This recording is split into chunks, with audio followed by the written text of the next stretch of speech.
আসসালামু আলাইকুম। জি, ভালো আছেন সবাই? ভালো আছেন? আচ্ছা আচ্ছা আচ্ছা। কিন্তু গরম বোধহয় বেশ পড়েছে, তাই না? গরমে তো সবারই কষ্ট হচ্ছে। আমরা যখন ছোট ছিলাম, আমার পরিষ্কার মনে আছে, গরম নিয়ে মানে স্কুলে যখন পড়তাম, স্কুলে বলতেও ক্লাস 3, 4, 5-এ যখন পড়তাম, খুব সম্ভবত এত আমরা গরম নিয়ে কমপ্লেন করতাম না, এত গরম পড়তো না। আবার একইভাবে প্রায় অনেক বছর আমাকে দেশের বাইরে থাকতে হয়েছে, বাট এর মধ্যে প্রায় যখন দেশের শীতের সময় কথা হতো, প্রায় দেখতাম আমাদের পরিচিত লোকজন, অলমোস্ট এখানে অনেকেই দলীয় লোকজন যারা আছেন, আপনাদের সাথে প্রায় আমার জুমে মিটিং হতো। দেখতাম যে খুব যে গরম কাপড় সবাই পরে আছে তা না, অনেককেই শুনতাম শীত পড়েই নেই। ডিসেম্বর জানুয়ারি মাসেও বলতো শীত পড়ে নেই, অর্থাৎ জানুয়ারি মাসে প্রথম সপ্তাহে বা দ্বিতীয় সপ্তাহ দিকে বলতো যে মাঝে মাঝে একটু শীত পড়েছে, অর্থাৎ শীতও তেমন পড়ে না। পরিষ্কার আমার মনে আছে, আমরা যখন স্কুলে পড়তাম, আমি যখন স্কুলে ছিলাম, তখন 26শে মার্চের যেই স্কুলে প্রোগ্রাম হতো, স্বাভাবিক আপনারা নিশ্চয়ই অনেকেই করেছেন, 26শে মার্চ আসে স্কুলে একটা সাংস্কৃতিক অনুষ্ঠান হতো। আমার পরিষ্কার মনে আছে 26শে মার্চের প্রোগ্রামে যখন রিহার্সেল দিতাম স্কুলে, সেই সময় কিন্তু সোয়েটার পরে থাকতাম, শীত থাকতো। মানে আমার বয়সী যারা আছেন তাদের নিশ্চয়ই এরকম এখানে মনে আছে এরকম বিষয়টি। এখন এই যে দুটো ঘটনা বললাম, গরম এবং শীত, আমরা কিন্তু এই বিষয়টি নিয়ে আজকে এখানে বসেছি। অর্থাৎ আমাদের ক্লাইমেট কিন্তু, আবহাওয়া যেটাই বলি, ক্লাইমেট বলি, আবহাওয়া বলি, এগুলো কিন্তু চেঞ্জ হয়ে যাচ্ছে। আমি যখন এখানে আসলাম, এই অনুষ্ঠানে যোগ দিতে আসলাম, আসার পরে ভিত্তিপ্রস্তর স্থাপন করলাম। ভিত্তিপ্রস্তর স্থাপনের পরে আরও দুটো কাজ করেছি। একটি হচ্ছে একটি তাল গাছের চারা রোপণ করেছি, এবং একই সাথে একটি পুকুরে মাছ ছেড়েছি, পুকুরটা আপনারাও দেখেছেন। আর একই সাথে আরেকটি ছোট্ট অনুষ্ঠান হয়েছে, যেই এখানে স্থাপনা তৈরি হবে, সেই স্থাপনা কেমনভাবে হবে, কী হবে, এখানে আর্কিটেক্ট সাহেব আছেন, উনিও বোঝালেন, এবং আবহাওয়ার সাথে সামঞ্জস্য রেখে এই বিল্ডিংটাকে ওনারা ডিজাইন করছেন। এখন এই যেই জায়গাটা করছি, আপনারা এই যেই জায়গাটা আজকে আমরা দাঁড়িয়ে আছি, আমি আসার সময় দেখলাম একটা জায়গায় বালির উপরে একটা ডিঙি নৌকার মতন বেশ বড় একটা নৌকা পড়ে আছে, নিশ্চয়ই আপনারাও দেখেছেন, একটা টার্নিংয়ের ওখানে। আচ্ছা, ওটা দেখে আমার ধারণা হলো, আমি ধারণা করতে পারি, এবং এলাকাটাকে ধারণা হলো, খুব সম্ভবত 20-25 বছর আগে এখানে মাটি ছিল না, এখানে পানি ছিল। এই জায়গায়, এই যে এখানে আমাদের গাজীপুরের মেয়র সাহেব এখানে, উনিও মাথা নাড়ছেন যে এখানে পানি ছিল। মনে হয় ছোটোবেলায় ওনারা এখানে সাঁতার টাতার কেটেছেন, এই যে রনিও বলছে এখানে নদী ছিল এখানে। তার মানে আপনারা চিন্তা করুন, আজকে আমরা যেখানে দাঁড়িয়েছি সেখানে পানি ছিল। এইখানে এর আশেপাশে যে যেগুলো মাটি ছিল, নিশ্চয়ই অনেক গাছপালা ছিল। আজকে নিশ্চয়ই অনেক গাছপালা নেই, স্বাভাবিক। অনেক বাড়িঘর হয়েছে, যে জায়গাগুলোতে মাটিও ছিল, বাড়িঘর করতে হলে গাছপালা কাটতেই হবে। আমরা এখানে একটা ভিডিও দেখলাম, এই ভিডিওতে খুব সম্ভব একটা ছোট্ট সিন দেখিয়েছে, যেটা বোধহয় খুব সম্ভব কক্সবাজারের রোহিঙ্গারা যেখানে থাকে, খুব সম্ভব সেই জায়গাটা দেখিয়েছে ভিডিওতে। আমার দেখে যতটুকু, আমি যাইনি, বাট দেখে যতটুকু মনে হলো অন্য ছবি দেখে, রোহিঙ্গারা যেখানে আছে, প্রায় 10 লক্ষেরও বেশি রোহিঙ্গা আছে ওখানে, 1.3 মিলিয়নের মতন, মানে প্রায় 13 লক্ষের কাছাকাছি রোহিঙ্গা আছে এত বড় এরিয়াতে। যতটুকু আমার মনে আছে, আমি লাস্ট গিয়েছিলাম খুব সম্ভব কক্সবাজার টেকনাফের দিকে আমি গিয়েছিলাম 2005-06 দিকে গিয়েছিলাম।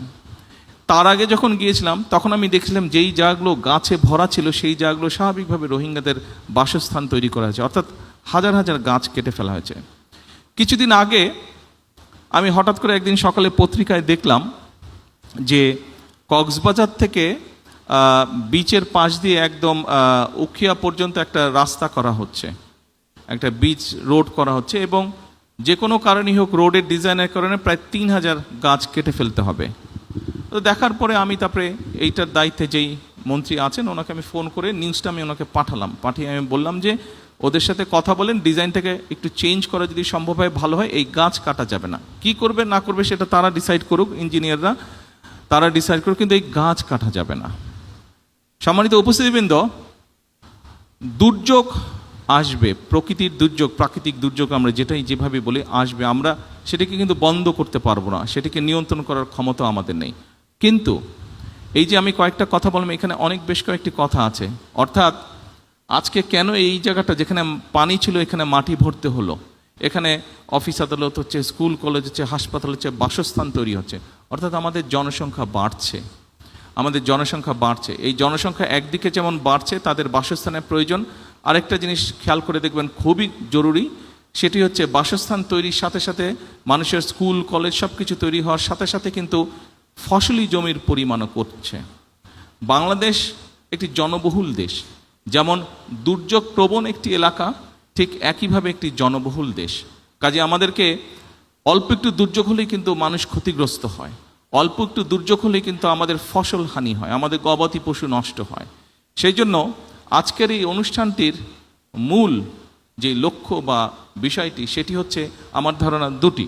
এক, এখানে যেটা শুনেছি আমি, যেটা জানি, যে এই প্রতিষ্ঠানটি তৈরি হওয়ার পরে এখানে আমাদের ক্লাইমেট বা আবহাওয়া যে চেঞ্জ হচ্ছে সেইটি সম্পর্কে রিসার্চ করা, কিভাবে এই বিষয়গুলোকে আমরা ট্যাকেল করব।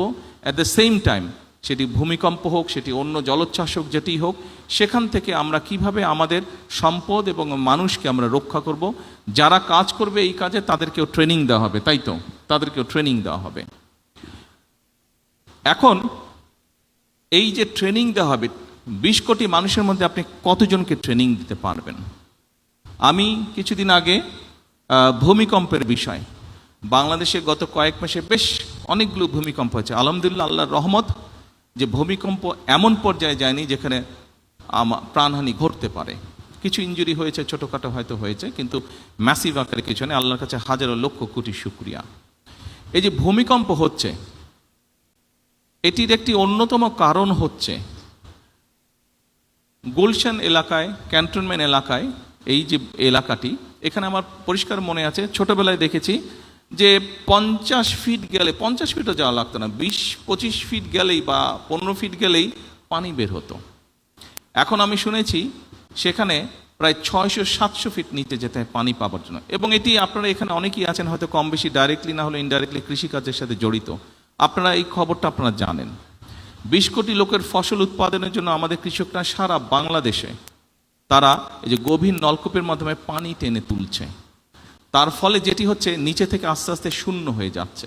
খুব স্বাভাবিক, নিচটা যখন শূন্য হবে উপর থেকে সেটি ধসে পড়বে, তাই নয় কি? এটি তো স্বাভাবিক ব্যাপার, এটি স্বাভাবিক ব্যাপার।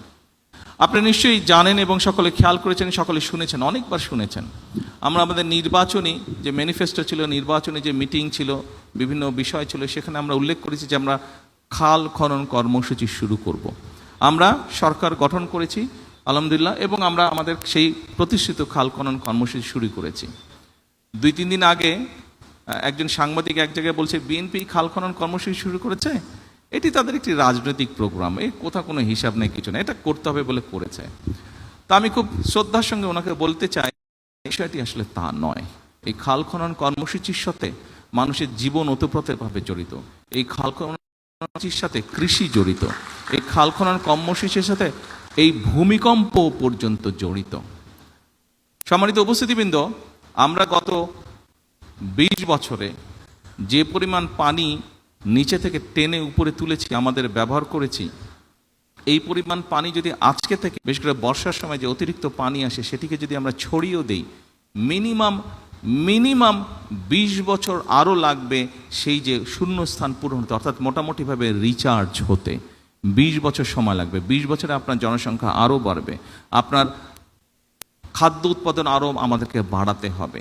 কাজেই আমাদেরকে কোনোভাবেই ভূগর্ভস্থ পানি ব্যবহার করা বোধহয় আমাদের জন্য বিপদজনক হয়ে যাচ্ছে, এবং এটিও কিন্তু দুর্যোগের সাথে সম্পর্কিত। যেভাবেই হোক আমাদেরকে খাল খনন কর্মসূচি শুরু করতে হবে।